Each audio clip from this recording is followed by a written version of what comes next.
จับมาลูกสาวคนงานมาประกอบพิธีโตไปกันโตเขาจะ อยากไปตรงนี้ก่อนอ้วนลูกไปแล้วอ้วน ไปนอกลูกหลานแล้วก็ได้ลูกเก่าเอาพันหลักต่อปีใหม่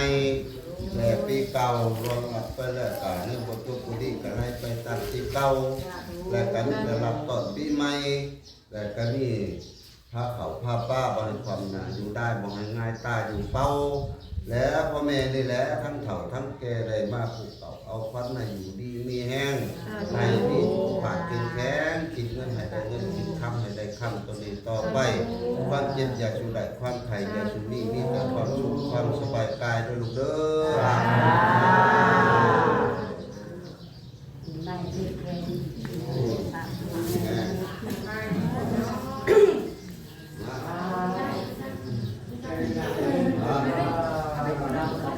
อ๋อเคยโกรธฉันตั้งเจ็บมือ เจ็บคอไข่ก็โตแล้วตกไปนับที่เก่ารับต้นปีใหม่ต่อไปเอาหากวันนี้หากวันนี้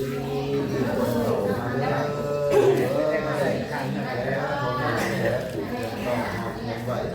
คนตกไปก็ถึงไปหนาผ่าห้องวันจะดุไปไกลแล้วมาเบิ่งเบิ่งน้องเบิ่งบุกเบิ่งร้านเบิ่งบ้านเบิ่งเมืองนี่ไรป่านี่ไรเด้อเฮากับเป็นลำไส้แหละก็เป็นคอไรป่านี่จะเป็นไรมีแห้งตัวต่อไปนี่ปฏิแห้งมันเป็นยังไง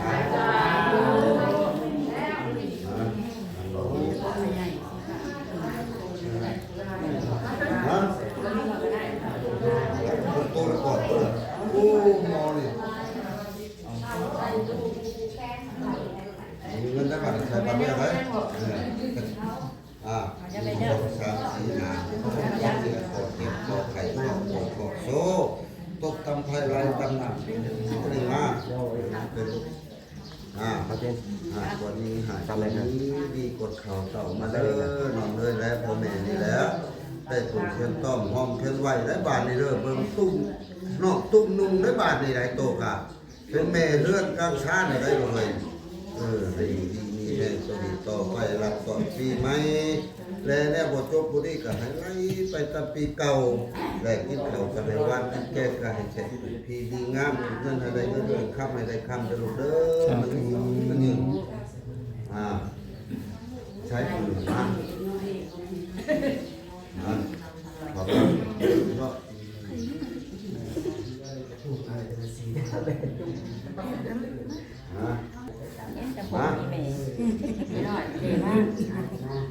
มีขวดลงให้โผล่ขวดก่อนตกไปโซ่แล้วตกตำไฟอะไรตำหนักมันเป็นเบอร์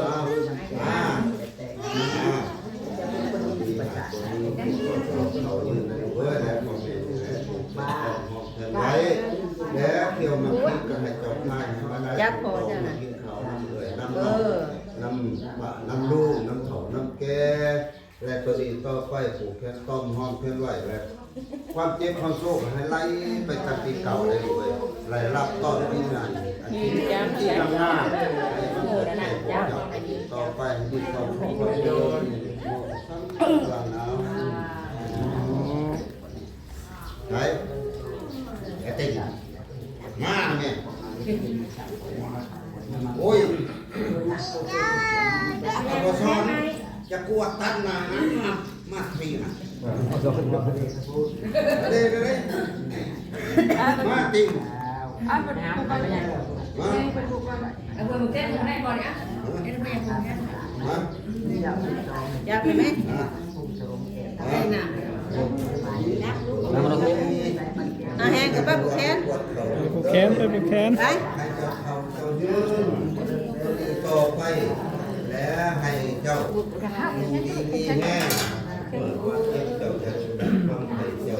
นี้คิดเงินให้ได้เงินคิดค่ำให้ได้ค่ำเยอะตัวนี้ต่อไปแหละพ่อแม่นี่แหละเพื่อต้องห้องเพื่อนไหวบาทนี่ให้มีสุขภาพแข็งแรงให้ ความเก็บอย่าชุดไว้ท้องไทยอย่าชุดนี้ไล่ไปตัดปีเก่ารับต่อปีใหม่ให้เป็นคนใหม่เด้อให้อยู่ดีมีแห้ง เป็นคนเก่าก็ได้บ่พอ โถ่ ติงติง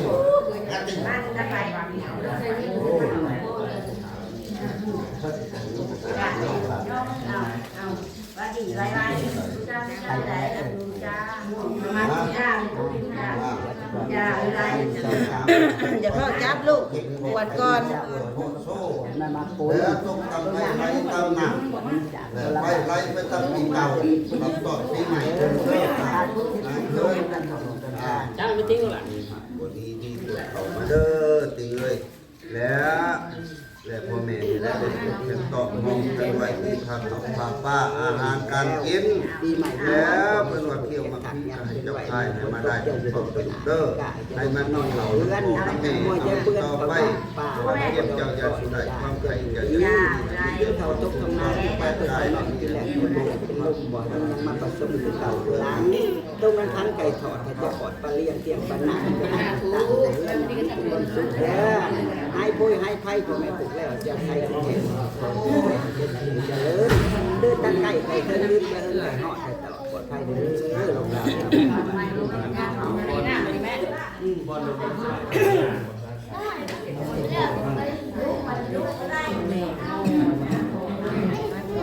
เนี่ยขอไปร้อยให้ไม่ยังผูกไข่เร็วๆ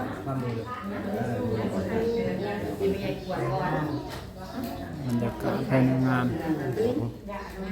มีอะไรมีอะไรถึงจะมีเด้อ จานเสียผมต้องประสานของผู้เรียนเรียนสามวันเขาหลอกงานคนเขาอยากจะจนจะได้ปวดมันจากตัวละบาทตัวแค่เราต้อง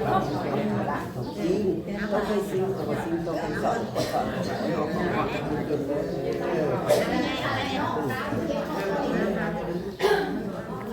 ี่ย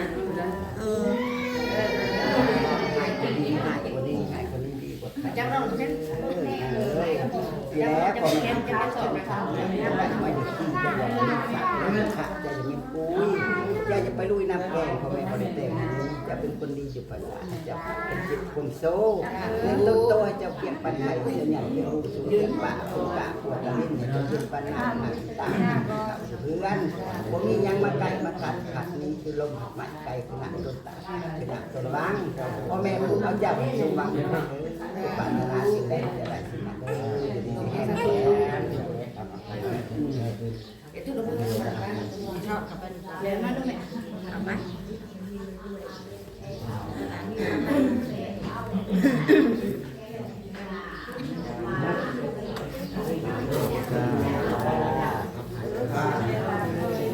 บรรยากาศในงานพี่น้องประมาณนี้เนาะญาติพี่น้องมาตุ่มหอมกันแขนปีใหม่ นี่เป็นหน้าบ้านก็แม่เต็มเลยบางกล้องแม่เต็มเลย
ไปแล้วเด้อพี่น้องพอกันใหม่คลิปหน้าสบายดี